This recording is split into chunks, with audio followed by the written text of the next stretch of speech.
This is Scott the Fix-It Guy. Our goal with our videos is to empower you to be able to do the repairs on your own and save a whole lot of money and also get that great feeling of having fixed it by yourself. Today we're changing the timer on a Frigidaire gallery washing machine. This is an older type. Make sure before you change the timer that if you're having trouble with agitation or spin that you've checked other things like the motor and the door lock. Also, it could be the motor controller. So to do the repair, we have it on. That's my washer. Pull I know that washing washer. machine out. In this case, this one's underneath a counter, and I'm going to push in and then twist to my left counterclockwise until this front dial comes off. And in this model, we can see that the top panel has already been removed, but on yours, you may have to remove the top panel. I'm going to clip this little zip tie that's holding the wire loom in place. I'm going to take out 2 screws, Phillips head screws, from the top of the control panel. I want to get the control panel off. I'm going to move to my right to pull out this detergent drawer, then push down on this little button near the back, pull off the detergent drawer. There's one little Phillips head screw I've got to take out there. And then there's a few more Phillips head screws that are on the back of the control panel that are a little bit lower down, so we have to get at them by coming in from the back.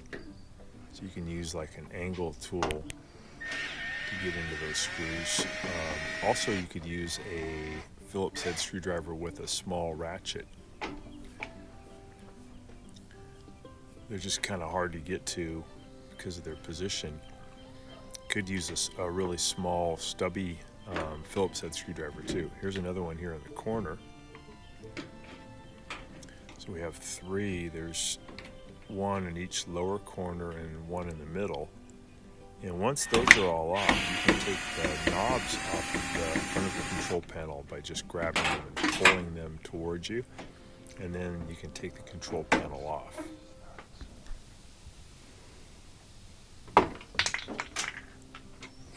Almost loose.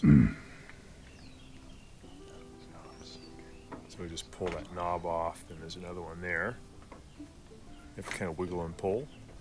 And then here's another little Phillips head screw I got to take out. Just going to use a ratchet and a Phillips head screwdriver. It's funny, I couldn't find any videos on how to replace these older style timers, so this may be the only video existing on the web at this point. And this timer replacement actually was from eBay, and the reason for replacing it was we ruled out door lock, we ruled out the motor controller, and the motor could be the problem, but it may be the timer. So I'm wiggling off this piece to get it off. There it goes, comes right off. Take out these 2 Phillips head screws. I noticed when I sprayed electrical cleaner into the timer that I did get agitation function back. So I was thinking that maybe the contacts were just really dirty. And we're hoping that this one from eBay is a used one, but maybe it'll be okay. Just disconnected a little connector that was bringing power to the LED lid lock light. And then before I take off these connectors on the back, I'll take a series of photos just to make sure I get them all put back on correctly onto the new timer.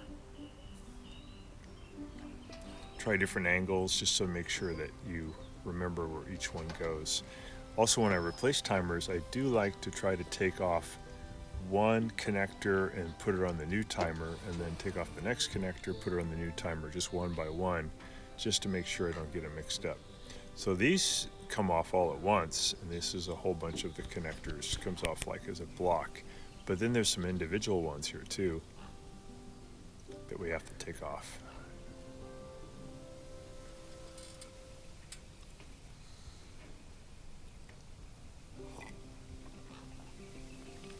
In my experience, timers are usually not the cause of functional problems with the washing machine or the dryer. But it does happen sometimes.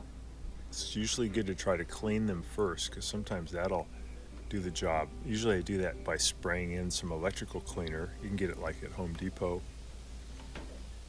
in the electrical section, and you can just spray it in, and sometimes that'll clean the contacts without doing a disassembly. So I'm just taking these off, just one by one, and just making sure I have the same alignment from the old one to the new one. Usually these spade connectors are on there kind of tight, so it's good to use maybe a standard head screwdriver to pry them off, or a pair of needle nose pliers, just so you can get them off. And when you put them on the new one, just make sure you get them on there nice and snug.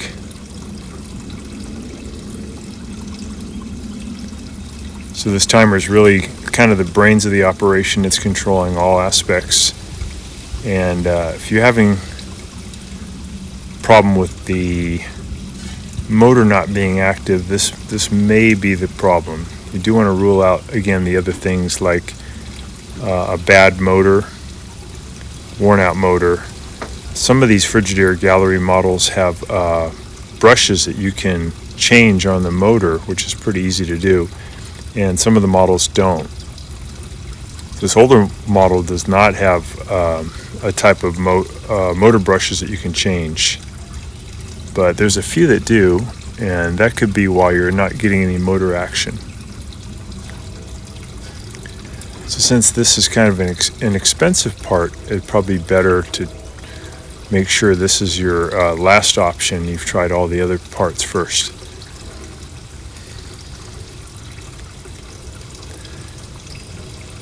Down in the lower left-hand corner of the machine, after you remove the lower panel, there's a tech sheet, and the tech sheet gives you some tests that you can do that can help you determine whether maybe your timer is the problem with the non-action of the motor.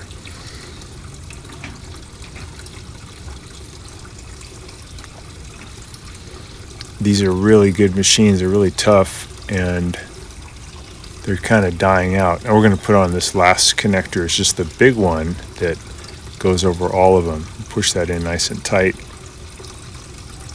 And then we're all ready to remount the timer. We just have to push it down into the cavity and spin it around so that the stem part is pushing out toward us. We can guide it back through that hole.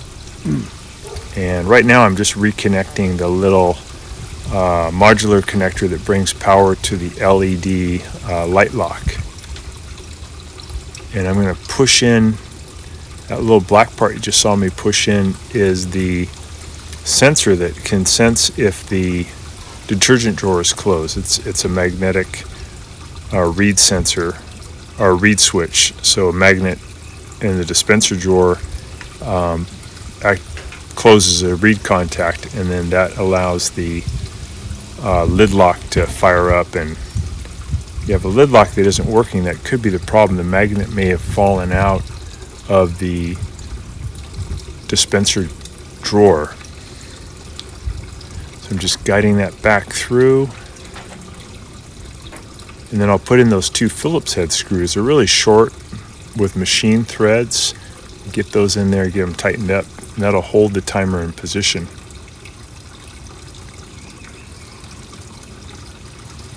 Here's one.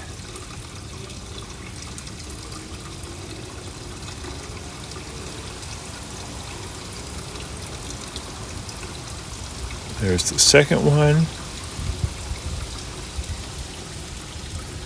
Nice and tight. Put that orange piece back on and just twist it until it slides easily, and just push it all the way back on. There we go. Now we can put the front panel back into position, and we can then put the knobs back on and put the screws on that hold the front panel into position. Put the detergent drawer back in. So I'm going to put this knob back in until it clicks. You have to kind of move it around until you find the spot where it'll click right in. There we go. Okay, now I'll put these knobs back on. And you have to kind of wiggle them around to a certain position, and then they'll just slide right on. They only go in one way, so just wiggle them, push them in. Got 3 of those knobs. This is the timer knob. It goes over that little stem, and you're going to push in and twist to your right clockwise. All right, got that done.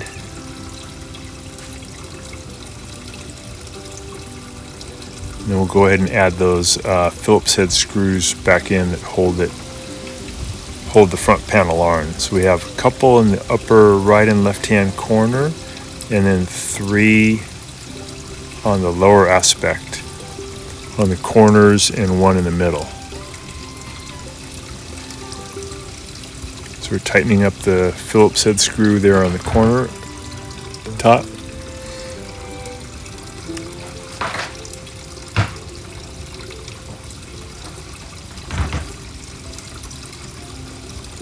Got the other corner.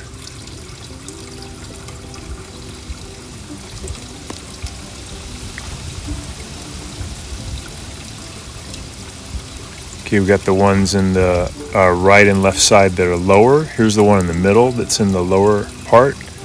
We're going to use the ratchet to get in there, get that tight.